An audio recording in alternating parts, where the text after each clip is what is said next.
Hi students, welcome back to Coach Me Classes. आज की class में हम डिस्कस करेंगे आपकी क्लास 12th का topic of human reproduction which is gametogenesis. So gametogenesis होता क्या है? It is the process of gamete formation. देखो नेम सजेस्ट कर रहा है ना, गेमीटोजेनेसिस, यानी कि गेमीट फॉर्मेशन का जो प्रोसेस है वो आपका कहलाता है गेमीटोजेनेसिस। और ये गेमीट फॉर्मेशन कहाँ हो रही है? इन द गोनाड्स हो रही है।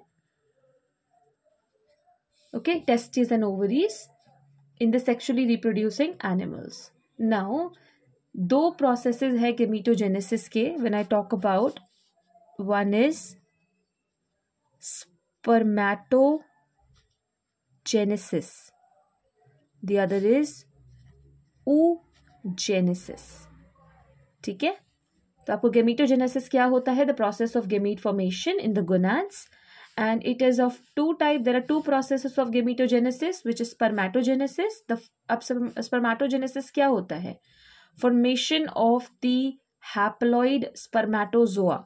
जो आपका हैप्लॉइड स्पर्मेटोजोआ बनता है, ठीक है, और स्पर्म्स बनते हैं किससे? From the diploid spermatogonia in the males. This is in the case of mails.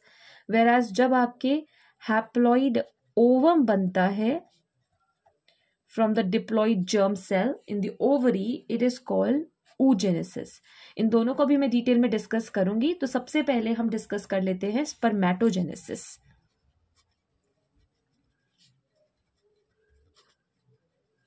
Alright, C name में ही नेम ही सजेस्ट कर रहा है spermatogenesis which is related to sperms, यानी ये प्रोसेस जो होगा हमारा मेल बॉडी का प्रोसेस है।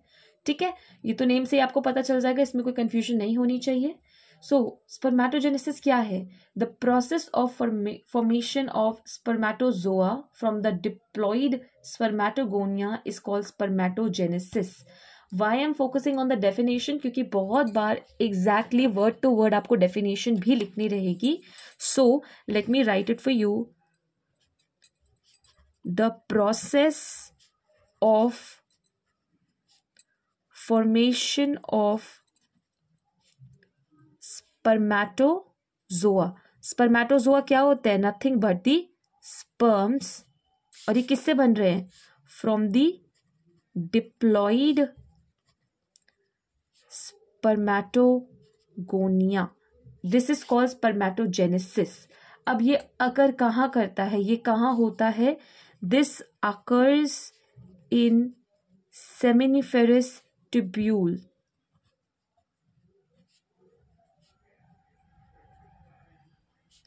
ऑफ द टेस्टिस, यानी ये टेस्टिस के सेमिनिफेरस ट्यूब्यूल में ये प्रोसेस हो रहा है। अब जो स्पर्मेटोजेनेसिस का प्रोसेस है वो आपकी बुक में दिया भी हुआ है ना, एक सर्कुलर डायग्राम दिया हुआ है जिसे एक्सप्लेन किया हुआ है। बट अगर मैं डिटेल में एक्सप्लेन करूं तो ये जो प्रोसेस है it includes the different phases. यहाँ पे 4 फेजेस होते हैं। सबसे पहला जो फेज हमारा आएगा वो कहलाता है मल्टीप्लिकेशन फेज। इस फेज में क्या होगा? जो हमारा मेल जर्म सेल है जिसको हम बोलते हैं स्पर्मेटोगोनिया, ये क्या है? ये कहाँ पे प्रेजेंट है? ये हमारे सेमिनिफेरस ट्यूब्यूल की इनसाइड वॉल पे प्रेजेंट है ना। वहां पे प्रेजेंट होके ये क्या करेगा? ये मल्टीप्लाई करेगा by mitotic division and it will increase in numbers में ये बढ़ जाएगा। मल्टीप्लिकेशन फेज में क्या होगा? जो स्पर्मेटोगोनिया है वो सेमिनिफेरस ट्यूब्यूल की इनसाइड वॉल पे प्रेजेंट है और वहां प्रेजेंट रह के ये मल्टीप्लाई करेगा माइटोटिक डिवीजन के द्वारा और नंबर्स में इंक्रीज हो जाएगा। This is the first phase. Multiply हो गया। अब जब भी कोई चीज मल्टीप्लाई हो रही है उसके बाद वो आगे फर्दर मल्टीप्लाई होके ग्रो करेगी। Then we come to the second which is the growth phase. Growth phase में क्या होगा? जो हमारे स्पर्मेटोगोनिया हैं दे आर गोना ग्रो, ये ग्रो करेंगे और इंक्रीज करेंगे इन साइज। ठीक है, साइज में इंक्रीज होके ये क्या बन जाएंगे? ये बन जाएंगे हमारे प्राइमरी स्पर्मेटोसाइट। ठीक है, आप लोग को ये पता होना चाहिए कि स्पर्मेटोगोनिया बढ़ेंगे, ग्रो करेंगे, इंक्रीज करेंगे साइज में, और इंक्रीज करके they will form primary spermatocytes. Okay, also you should know that each spermatogonium is diploid, यानी हमारा, so as I said spermatogonium क्या होता है, हमारा डिप्लॉइड होता है। डिप्लॉइड का मतलब कितने क्रोमोसोम्स होता है students? Anyone?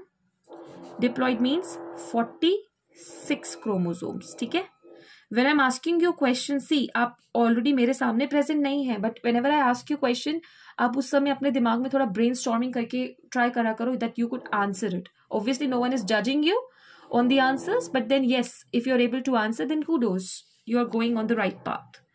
Next comes your maturation phase या फिर formation of spermatids, इसको हम कहते हैं, right?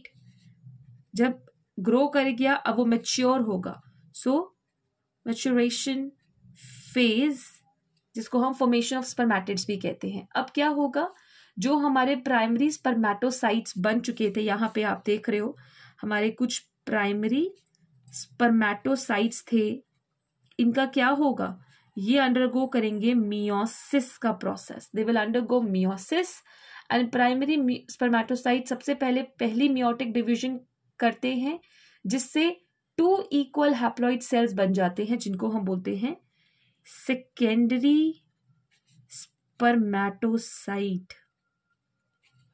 ये पहली मियोटिक हो रही है, पहली मियोटिक साइकिल ये हो रही है। ठीक है, और ये हमारा अगर 2n था तो ये n और n में स्प्लिट हो गया।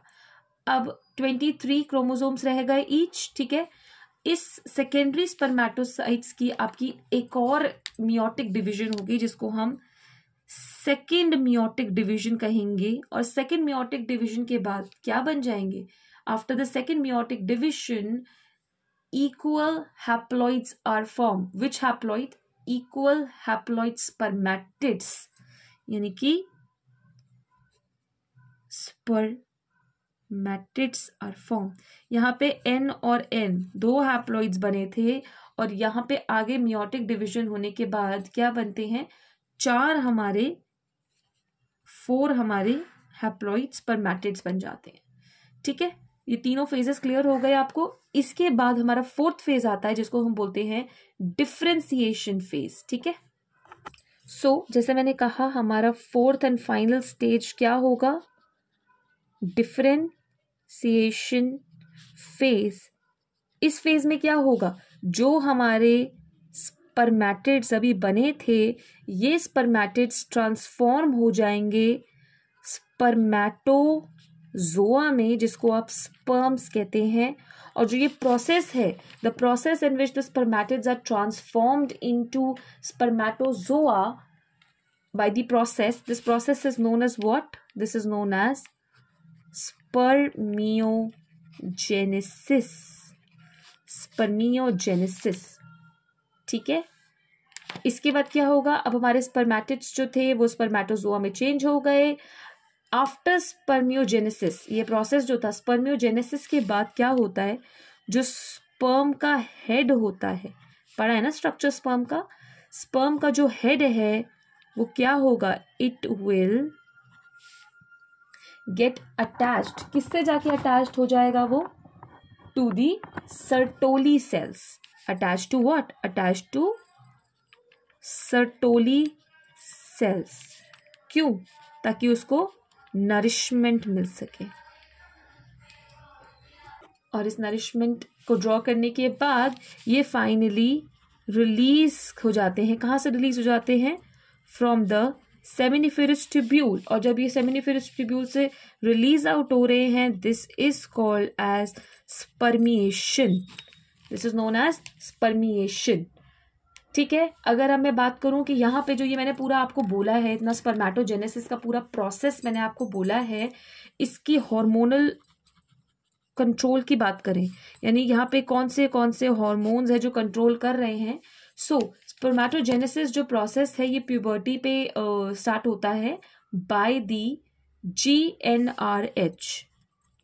आपको ये जब आपने सुना GnRH, इसकी फुल फॉर्म पता है आपको? Can you Think what is the full form of it? The full form of GnRH is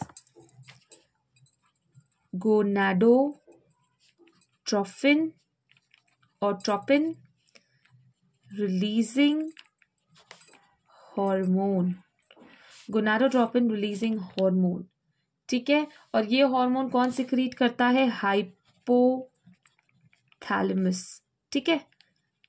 तो जब आप स्पर्मेटोजेनेसिस इनिशिएट इसकी वजह से हो रहा है at the age of puberty by this, so I would write spermatogenesis initiated by this, puberty पे शुरू इसकी वजह से हो रहा है।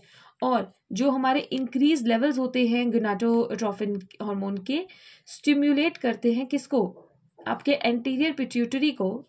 किसके लिए? ताकि वो आगे जाके फर्दर ये हमारा स्टिम्युलेट करेगा एंटीरियर पिट्यूटरी को, so as to secrete FSH and LH। What is FSH? Full form पता है आप लोगों को? आई एम राइटिंग डायरेक्टली, मैंने इसमें आप लोगों को डायरेक्टली लिखना शुरू कर दिया। तो FSH की फुल फॉर्म क्या होती है? Follicle stimulating hormone. और LH की क्या होती है? ल्यूटिनाइजिंग हार्मोन, ठीक है। FSH क्या करेंगे? ये फर्दर स्टिम्युलेट करेंगे सर्टोली सेल्स को, ठीक है। और ये सर्टोली सेल्स क्या करेंगे पता है आपको ना? नरिशमेंट के काम आते हैं। FSH stimulate the Sertoli cells ताकि वो सिक्रीट करें ऐसे फैक्टर्स जो आपके स्पर्मियोजेनेसिस में काम आए। स्पर्मियोजेनेसिस क्या था? स्पर्मेटिड से स्पर्मेटोजोआ का फॉर्मेशन था, ठीक है। और जो हमारे LH है, LH क्या करते हैं? LH हमारे लेडिक सेल्स पे एक्ट करते हैं। अब ये लेडिक सेल्स क्या होता है? इनकी वजह से जब ये लेडिक सेल पे हमारा आपका LH वर्क करेगा तो वो क्या करेगा? Secretion of androgen, secretion of androgen, ठीक है। Androgen which is your testosterone, जो कि टेस्टिस से निकलता है, जिसकी वजह से as a result of which spermatogenesis का प्रोसेस स्टिम्युलेट होता है। समझ में आया आपको इसके बारे में? ये हमारे हार्मोनल कंट्रोल हैं जो कि आपको पता होना चाहिए, which is important, okay. Now अब देखो ऐसा स्कीमेटिक कुछ रिप्रेजेंटेशन दिया हुआ है ना, ये मैंने बेसिक सा बनाया है। इसमें आप क्या करोगे? देखो 1 से 2, 2 से 4, फिर जो आपका एक उठा लो इसमें से, इसको 2, 2 से आपका ये फर्दर 2 में डिवाइड होगा, 2 आगे 4 में डिवाइड हो जाएगा। ऐसे अगर याद करना मुश्किल है तो देखो, सबसे पहले हमारा प्यूबर्टी पे स्पर्मेटोगोनिया था। स्पर्मेटोगोनिया का क्या हुआ? स्पर्मेटोगोनिया का माइटोटिक डिवीजन हो गया, माइटोसिस हो गई। माइटोटिक डिवीजन की वजह से हमारे पास क्या आ गया? प्राइमरी स्पर्मेटोसाइट आ गया, ठीक है। प्राइमरी स्पर्मेटोसाइट आ गया। और याद रखेंगे इसकी माइटोटिक डिवीजन हुई थी यहाँ पे, ठीक है। तो माइटोसिस लिख देती हूँ मैं। अब हमारा जो प्राइमरी स्पर्मेटोसाइट हमारे पास आ गया है, वो फर्दर क्या करेगा? वो फर्दर उसकी मियोटिक डिवीजन होगी, जिससे वो क्या बना लेगा? सेकेंडरी स्पर्मेटोसाइट, ठीक है। मैं सेकेंडरी लिख रही हूँ, समझ जाना। सेकेंडरी स्पर्मेटोसाइट बना यहाँ पे। अब सेकेंडरी स्पर्मेटोसाइट का क्या होता है? यहाँ पे हुआ हमारा मियोसिस, मियोसिस फर्स्ट। उसके बाद यहाँ जब हमारा सेकेंडरी आ गया तो उसकी हमने मियोसिस 2 हो गई, सेकेंड मियोटिक साइकिल आपकी रन हुई, जिसके चलते हमारे पास क्या आ गए? हमारे पास आ गए स्पर्मेटिड्स। अब इन स्पर्मेटिड्स की डिफरेंशिएशन होगी एंड इनकी डिफरेंशिएशन के बाद आपको मिलेंगे स्पर्मेटोजोआ।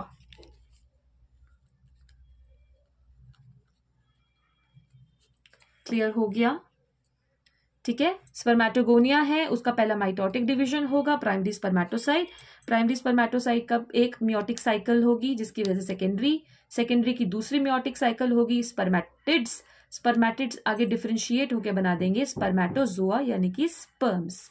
हार्मोनल फिर से आपको अगर मैं फटाफट से डिस्कस करके बताऊं तो आपका स्पर्मेटोजेनेसिस इनिशिएट होता है प्यूबर्टी पे GnRH हार्मोन की वजह से, और इसी के जो इंक्रीज लेवल्स होंगे, GnRH के इंक्रीज लेवल स्टिम्युलेट करेंगे एंटीरियर पिट्यूटरी को, ताकि वो रिलीज करे FSH और LH। FSH follicle stimulating hormone आगे सर्टोली सेल्स को स्टिम्युलेट करेगा, ठीक है, और स्पर्मियोजेनेसिस का प्रोसेस कराएगा। LH हमारे ल्यूटेनाइजिंग हार्मोन है जो लेडिक सेल्स को स्टिम्युलेट करके एंड्रोजन सिक्रीट कराएंगे, जो कि फर्दर स्पर्मेटोजेनेसिस के प्रोसेस में असिस्ट करेंगे, उस प्रोसेस को स्टिम्युलेट करेंगे। That is all about spermatogenesis. I hope you were able to understand this. In the next lecture, we'll discuss about oogenesis. So thank you for watching. Keep learning, students. Bye-bye.